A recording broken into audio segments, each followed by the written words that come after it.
Hi everyone, we just saw the movie Guardians of the Galaxy. I'm Kenneth. I'm Matthew.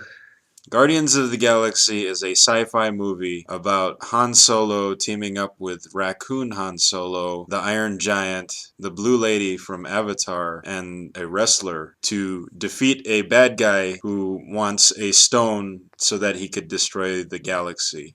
Is that more or less the plot, Matt? Yeah. Yeah, so the movie stars Chris Pratt, Vin Diesel, Bradley Cooper, Zoe Saldana, Dave Bautista is the wrestler, and some other people. And John C. Reilly. And John C. Reilly, yes. Matt, what did you think of Guardians of the Galaxy? It was fine. It was a fine film. A happy, fun adventure type movie. Kind of like Avengers, I think. Mostly what I thought of Avengers, I think of this movie. Not fantastic. It has some problems, but it was fun. Yeah, I'll agree with that. I enjoy this movie quite a bit. While I would say it's not as good as a lot of the solo movies, like like the first and third Iron Man movies for me, or Captain America 2, I think I would maybe find myself more inclined to watch this one more just because of how pleasant it is or how much fun it is. I mean, it's not as well written, but that's kind of the thing with James Gunn, the director of the movie, is that he makes kind of oddball sci-fi movies. There are certain conflicting tones, but it's done in a deliberate way that it works. Like one of his previous movies, Slither, is supposed to be a horror movie about creatures that attack people, alien creatures. And I was laughing just so much in that movie. For some reason, it just seems to work. I don't know. It's one of those cases where we've talked about this quite a bit, where I think the same script in the hands of a different director would make a film where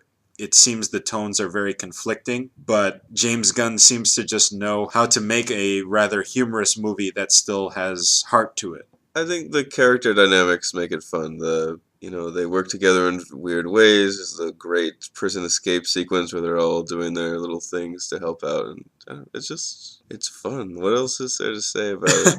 Yeah, there really isn't too much beyond that. It really does come down to the character dynamic. The plot really doesn't matter, where the whole thing is just about getting another MacGuffin, which is exactly what the Avengers was about. That aspect doesn't matter. It's how the characters play off each other. We're given a lot of little quirks for each character, like how Dave Bautista's character Drax, he doesn't understand metaphors. Except when it would be like impolite not to be able to understand metaphors, and then he does understand them. Oh yeah, that's right. Of course, a character that can only say "I am Groot." He's the Iron Giant. He's I think we both enjoyed this movie. There isn't really too much to go into detail other than like sequences that we enjoyed. So any particular sequences that really stood out to you? I mean, you already talked about the prison escape. I love that part too. I really like near the beginning we are introduced to Starkiller, and he's just kind of dancing around these ruins of some civilization. You kind of get a feel of his character. He has some kind of hologram device where I guess he's looking into the past and seeing all these people walking around the streets, and he's just kind of blasé about it. He's not really affected by the fact that this is the ruins of some once great civilization. Just sort of dancing about and kicking the little alien rat creatures, and it's very funny. I always like it when the main character is kind of a trickster type of guy. It's not the shining knight character. He's Han Solo, right? Well, in the trailer, certainly, when he first gets the orb, it's all built up to be this epic space movie, and then out of nowhere, the bad guys come in and they say, "Give me the orb," and he's like, "Oh yeah, sure, here, take the orb. I don't want it." And then a lot of little parts where it seems like it's gonna be something dramatic. I think the collector tells him, "Reveal the orb to me," and then the music starts to swell slightly, and then he's about to hand him the orb, and then he just drops it and he picks it up again. Fun things like that. Do you have any criticisms of the film, Matt? I mean, there's a lot of little. There's plenty of little things that I notice, and maybe it's not fair to go too deeply into them because they did not prevent me from enjoying the movie. But there's a lot of little things like they have this whole bit where Green Woman is stuck in space and Starkiller has to go rescue her, and then the raccoon is explaining what the stakes are as it's happening, right? Like we have no context for what the hell is going on. It's like, oh, her body mods will help her survive for a few minutes. So he just ignores that advice, of course, and goes Yeah. to save her, and he's like taking his mask off so that she can breathe. Like, oh no, says the raccoon guy, you'll only survive for seconds without your mask.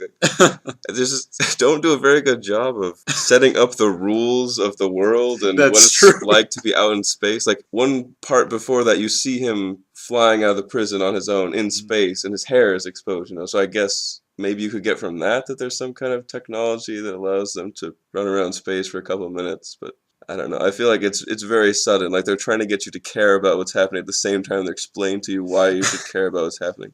You need to lay the groundwork a little bit. Yeah, give us a little context, right? Yeah, another part I've kind of felt the same way regarding that. They reveal at the end that he's part alien, right? And so there's that part where he's in space, he's able to survive longer than a normal human would, and he's able to hold the Infinity Stone longer than would be expected. But before that point, we have no way of knowing why is he surviving at this point. And it's revealed after, oh, well, it turns out you're physically able to survive things. Oh, okay. Right. Like, so the ending that they give is kind of like, well, who are you, bad guy? Because we're the Guardians of the Galaxy. It's the power of friendship has defeated you. Right. We learn about all the people in the past. There's some group of people in the past tried to take control of the Infinity Stone. They all turned into, a purple particle effect, right? It Right. wasn't happening. But we used the power of friendship. But then it turns out it wasn't the power of friendship at all. He was half, angel of light or whatever. I don't think they ever say what it is. Maybe No. he's part celestial or something. I'm not really familiar with the Marvel cosmology, but Oh, yeah, me either. he's Yeah. some kind of powerful being, DNA inside him. So it wasn't friendship. It wasn't friendship. Other good parts of the movie. We're going back and forth a lot. I do like the part where they're in a lineup. There's kind of a neat little description of each character as they zoom in from each one, and then you see kind of their rap sheet, and then for the raccoon it says has a tendency to bite as one of the things there, and then the character Star Lord, it says Star Prince or something as his alias or something. It's yeah, it's just fun little gags like that, or I thought the different fighting styles of the characters were kind of fun. Green Lady has a kind of generic woman in leather who kicks things fighting style. It's not too terrific, but Star Lord does neat things. He'll like strap rockets to people, and he'll yeah, punch people with his laser gun while firing it. And it feels like he's pulling off. He's not some great fighter. He's just pulling off a series of tricks that he's learned, yeah, in yeah. sequence, and then that pulls him through whatever confrontation he's in. And that Batista's character, some of his things are like little wrestling references. It's like, oh well, that's a wrestling move. Okay. Yeah, yeah, that's good stuff. And then the raccoon just shoots Yeah, he people. just shoots. But he's really happy about it, Yeah, that's true. so that makes it better. Yeah. So a lot of fun stuff, a lot of little flaws. I mean, I've heard there are certain things in the movie that I've heard people just kind of bash just because. Well, I don't know how you felt about this, but the main character Star Lord, he defeats the villain by aside from defeating him with friendship, he defeats him by having a dance off.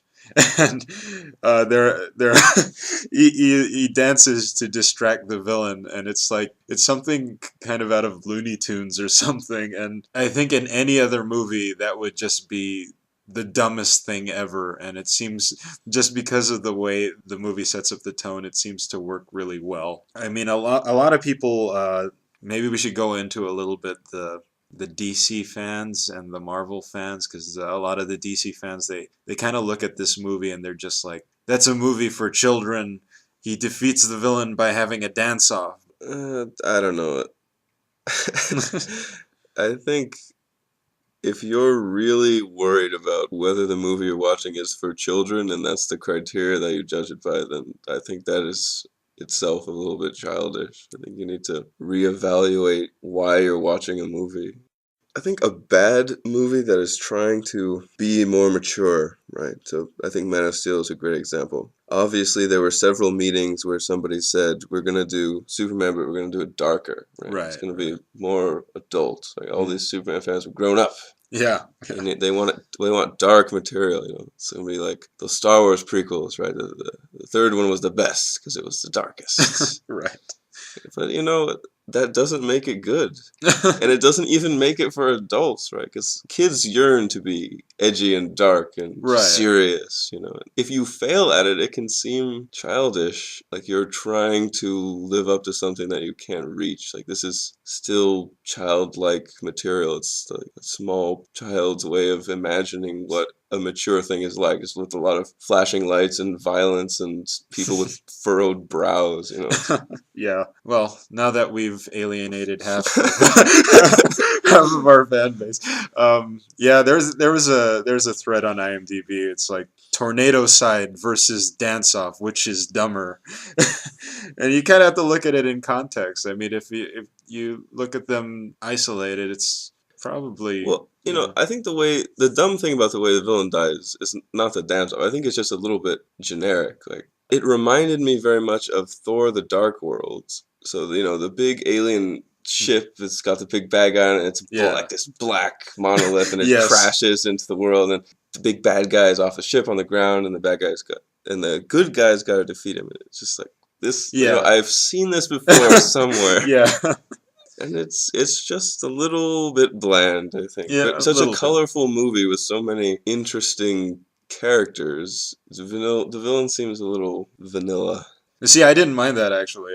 The fact that he's played completely straight kind of plays up how the good guys are really wacky. I think, and it actually the fact that he's played completely straight actually makes him funnier in some respects. Just like his reaction to them is just, "What are you doing? You're dancing. What is it?" I mean that for that reason alone.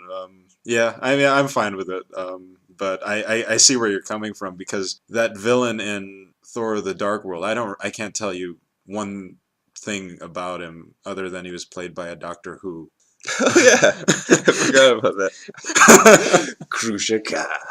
Really, these Marvel movies, they haven't, aside from Loki, they haven't really had a villain that's stood out all that well. I think with this movie, it was kind of the point, but still, they haven't gotten us a really memorable villain. And even this movie shows Thanos, supposedly the big bad in all these movies, the one who sent Loki to take over the Earth, and he makes like virtually no impression. He has like two scenes in there. Yeah, I guess we're all used to the Marvel movies being part of larger continuity, and so it's not that weird that Thanos is in this movie. But if you just watch this movie, it's kind of like, who is this, Right. and why is this plot never resolved?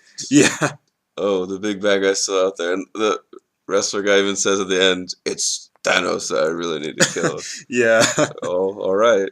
It kind of comes across as like even though this is not as good, it comes across as a Darth Vader emperor sort of thing. Well, I mean, like you look at the first Star Yeah, Wars movie, Vader is still alive at the end. they So they even have the bit where the Thanos' henchman is talking to him over the hologram screen. yeah. It looks like the giant emperor head. Yes, it does. Oh well, going off of that, one thing I thought was really nice about this film, as opposed to the other Marvel films, is that it really is kind of its own self-contained story. Whereas, I don't know, like the first Thor movie, the first Captain America movie, and certainly the second Iron Man movie, those seemed like films where it's like, we're not going to go all out in this movie because we really want to save the bigger, juicier stuff for a crossover or a sequel. Whereas with this film, it seems for the most part they didn't really hold back, and it's pretty much just an origin story. So in that regard, I enjoy this more than many of those other films. I don't know. I still find myself while watching the movie thinking things like, oh well, so Infinity Stone is all safe with Nova Corps, but eventually we're gonna have a movie where somebody busts into Nova Corps and takes it. So are That's all these true. people just gonna die anyway when Thanos just decides he needs the purple Infinity Stone? That's true. That does end up being in the back of your mind because we know that there's going to be a movie where Thanos gets all the stones. Looking at it by itself is fine, but yeah, that's certainly there. There's another little part that bothered me was part of their big plan breaking into Ronan's ship. The Green Lady says we have to break this one thing in order to open the security doors to get to Ronan. So she breaks the thing, and then Star Lord and Drax and Groot they're able to go in through the door. But then she takes a gun, fires through the floor, and then she jumps through, and she's right there, right next to them. So she didn't need the security door. She could have just fired fired the gun, and then after that, Rocket Raccoon just flies through the window. It's like, well, I thought this is supposed to be like the most secured place, and we have to go through this elaborate plan. But no, we could just do that. Maybe that's part of the joke. I'm not sure. Was there some kind of force field around the room? I don't know. I'm trying to think of ways that could make sense. But I guess if it was there, it wasn't conveyed very clearly. Yeah, So John C. Reilly is in this movie, and it's really weird. They clearly point him out several times, and he yeah, has a little right when they're wrapping up the ending. There's a little scene of him coming home to his family and stuff, and it's just he doesn't do anything. that's true. I guess Star-Lord sends the message through him, but Yeah, there's no reason to show that. He'd just be like, "Oh, I'll send a message to Nova Corps," and then cut to Nova Corps doing something. yeah, There's no purpose to John C. Reilly's character. that's true. Why does he get a little ending scene? I feel like major portions of his subplot were just cut from this movie. Yeah, that's possible. Yeah, what does he do? He arrests Star Lord and the others at the beginning, and then at the end he gets him. I guess that's the big payoff. To well, speaking of weird casting, Glenn Close as the leader of the Nova Corps. It's just she's a great actress, but I don't know. She comes across as just like Anthony Hopkins as Thor's dad. It's just Right. like, oh, we got this great actor. We'll put them in a leadership role, but there's not anything really meaty for them to do. Yeah, she had an interesting hairdo. Well, there's certainly that. Yeah, it's not a lot to work with. Yeah, very true. Yeah, but I do agree with you. This film is a lot like an Avengers film, where it's not so much the character depth as much as the character interaction, because we're given kind of a very minimal plot or minimal story for Star Lord, where it's just about him kind of getting over his mom's death and a little moments about each character about how they're trying to avenge someone and trying to move on from losing people, I guess. But it's beyond that. It's just a character. It's just a movie where we want to see the characters just interact and have fun watching that. So, final thoughts on Guardians of the Galaxy. I guess a fun popcorn movie is what they call them, right? Popcorn Yeah, that's movie. what they call them. Yeah. And we didn't eat any popcorn. Oh, well, that's true. Yeah. Yeah, definitely a fun popcorn movie. For me personally, I like it better than a number of these Marvel Universe films. It's certainly not among the best, but it's certainly better than the weaker ones. Those are our thoughts on Guardians of the Galaxy. For the most part, we enjoyed it quite a bit. It's fun. Yep. I'm Kenneth, I'm Matthew. and thanks for watching.